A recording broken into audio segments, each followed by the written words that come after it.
En nombre de la Confederación Sindical de Comisiones Obreras,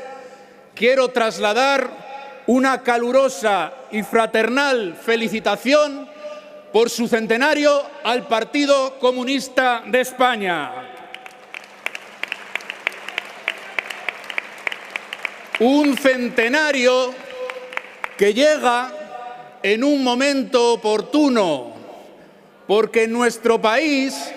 se están abriendo o se están cayendo las vergüenzas para tratar de hilvanar un discurso de revisionismo histórico que pretende, por un lado, blanquear 40 años de dictadura y de fascismo y, por otro, minusvalorar el trabajo imprescindible de las fuerzas democráticas y particularmente del Partido Comunista para la recuperación de los derechos, de las libertades y de la democracia en España.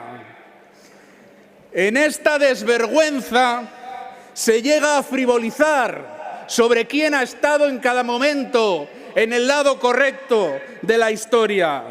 Y compañeros y compañeras, la historia de un país la escriben sus pueblos, la escriben sus ciudadanos y sus ciudadanas, la escriben los trabajadores y las trabajadoras, pero es verdad que la historia de un país se define en momentos críticos y ahí es donde hay que evaluar qué papel jugó cada uno. Y el PC puede decir con orgullo que en los momentos críticos de la historia de España estuvo allí donde había que estar, estuvo en el lado correcto de la historia, cosa que no pueden decir todos ni todas.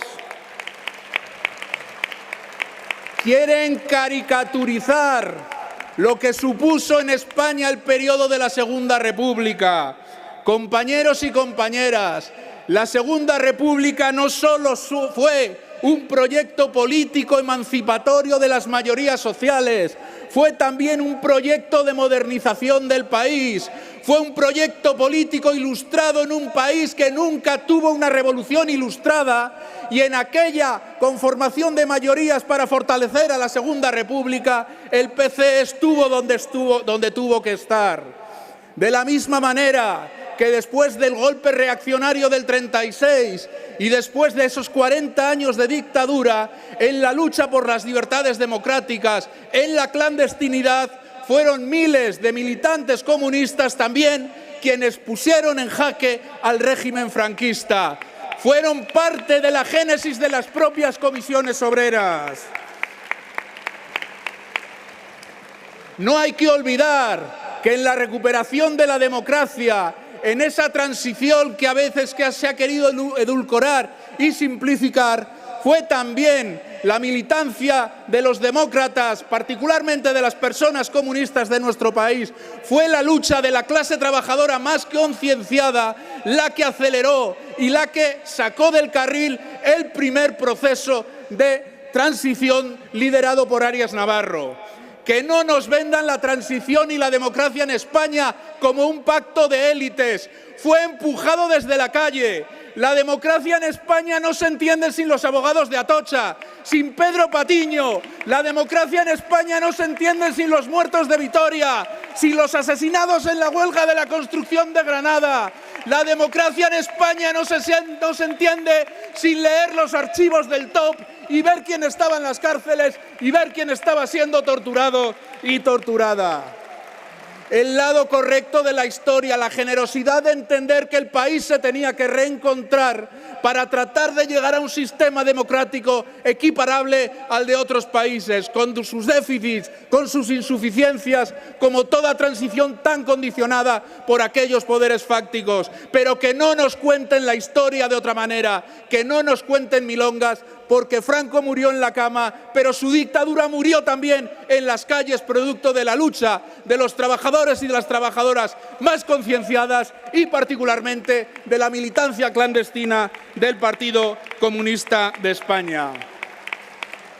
Y concluyo porque, salvando las distancias, nuestro país vuelve a estar en un momento crítico. Aquí se ha dicho, hay una recomposición de las sociedades después de la pandemia, hay una recomposición de las sociedades después del experimento fracasado de 4 décadas de neoliberalismo y de una década de políticas de austeridad que han acarreado enormes crisis políticas y enormes crisis sociales en el mundo occidental y también en nuestro país. Y hay que definir cómo se reconstruyen las sociedades, si con un nuevo contrato social, con el papel del Estado, con el papel de la protección social, con una fiscalidad justa, con una distribución de la riqueza, con una democratización de la economía, sí, democratización de la economía y de las relaciones laborales en las empresas, empoderando a los trabajadores. Si esta es una opción del contrato social, o vamos a una sociedad despiadada, a una sociedad injusta, neoliberal,